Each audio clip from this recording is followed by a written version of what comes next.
Voyons maintenant ce qui se passe lorsque l'on manipule le train d'atterrissage. Pour la phase de sortie du train, c'est-à-dire lorsque l'on abaisse la poignée du train d'atterrissage.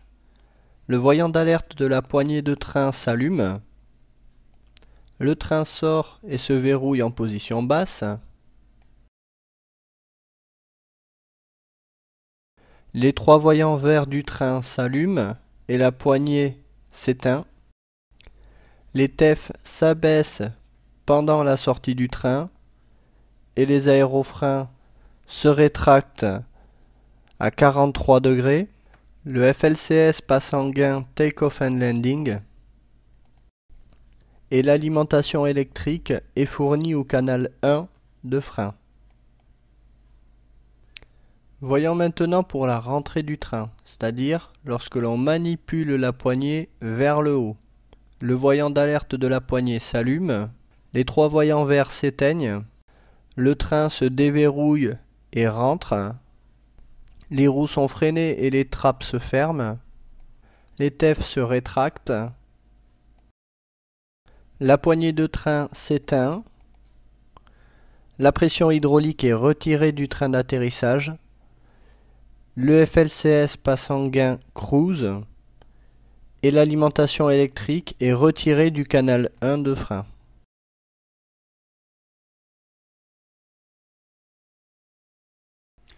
Voyons à présent le Nose Wheel Steering, le NWS. Le NWS permet de diriger l'avion au sol. Il est contrôlé électriquement via le DC Bus numéro 1 et est actionné hydrauliquement par le système hydraulique B. La conduite se fait au moyen du palonnier. Appuyer sur la pédale droite fait tourner l'avion à droite et inversement. Le NWS se limite à 32 degrés dans chaque côté. Le rayon de virage peut être réduit en utilisant les freins différentiels. Le NWS est automatiquement désengagé lorsque le NLG est détendu. Le NLG est alors bloqué en position axiale. C'est pour cette raison que vous devrez actionner le NWS une fois que vous serez posé pour pouvoir diriger l'avion au sol. Pour l'activer, vous devrez appuyer sur le bouton du manche NWS AR Disc MSL Step. C'est ce bouton qui permet d'actionner le NWS. Lorsque le NWS est enclenché, le voyant NWS situé à droite du HUD s'allume pour vous indiquer qu'il est enclenché et qu'il est ainsi possible de diriger l'avion.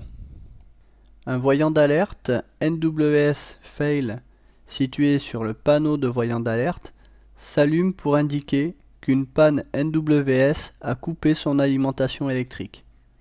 Le NWS ne peut donc pas être utilisé et vous ne pourrez pas contrôler l'avion au sol. Il ira tout droit. Voyons maintenant le système de freinage de roues. Chaque roue du train principal est équipée de freins à disque et alimentée électriquement. Les freins sont contrôlés électriquement par le palonnier en appuyant avec la pointe du pied sur la pédale du côté souhaité ou alors les deux en même temps. La force de freinage est fonction de la pression exercée sur la pédale. Un frein de parking est également disponible. Un système anti-skid, anti-patinage en français, est également disponible en utilisant les freins de palonnier et protège les pneus d'un éclatement. L'alimentation hydraulique est fournie par le système hydraulique B.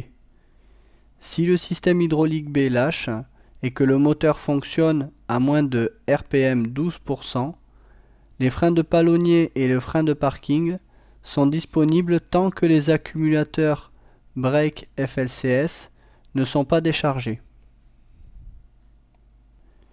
Une utilisation continue des freins de palonnier décharge les accumulateurs en environ 75 secondes, si ceux-ci sont complètement chargés.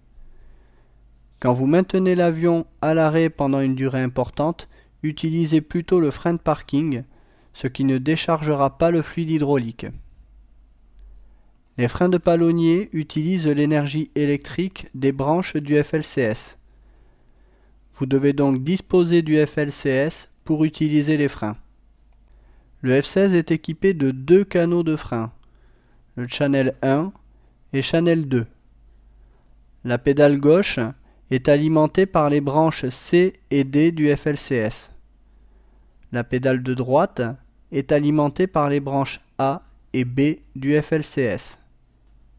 Si une seule de ces deux branches vient à lâcher, cela rend le frein de la pédale correspondante inopérant.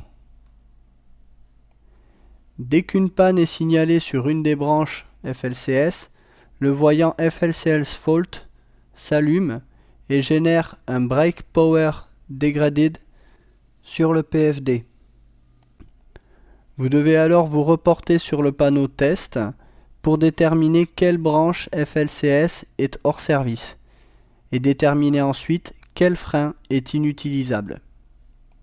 Après l'arrêt du moteur, les freins restent disponibles tant que le Main Power est sur Main Power, dans la limite de la capacité des accumulateurs. Si vous passez en position BAT ou sur Off, les freins ne sont plus utilisables. La sélection du canal de frein se fait via le bouton Brakes. La position normale est Channel 1. Voyons maintenant le Parking Brake, qui est le frein de parking.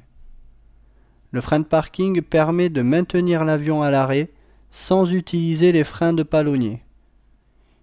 Il peut également être utilisé pour le freinage de l'avion en cas de dysfonctionnement des freins de palonnier. Le frein de parking est alimenté par le battery bus numéro 1 et l'hydraulique du système B, ou un accumulateur brake JFS. L'anti-skid. L'anti-skid, appelé anti-patinage en français, est disponible dès que les freins de palonnier sont actifs.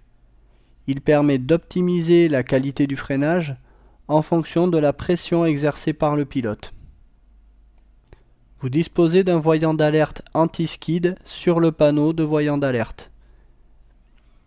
Il signale un dysfonctionnement du système anti-skid ou que le bouton anti-skid est sur Off. Si l'anti-skid est inopérant, les performances de freinage sont réduites d'environ 50%. Par piste sèche, la distance d'atterrissage peut augmenter de 60% et par piste mouillée de 25%. Si vous appuyez à fond sur les pédales, vous risquez de faire éclater les pneus. Dosez donc bien votre freinage, de préférence par de faibles impulsions répétées. Le système anti-skid n'empêche en aucun cas un aquaplaning. Regardons d'un peu plus près le bouton anti-skid. En position Off, l'anti-skid et le frein de parking sont désactivés. Cette position n'est pas disponible dans OpenFalcon. En position anti-skid, la protection anti-skid est disponible pour le freinage. En position Parking Brake, le frein de parking est sélectionné. Celui-ci peut être désactivé automatiquement en avançant la manette des gaz de plus de 80% de sa plage d'utilisation.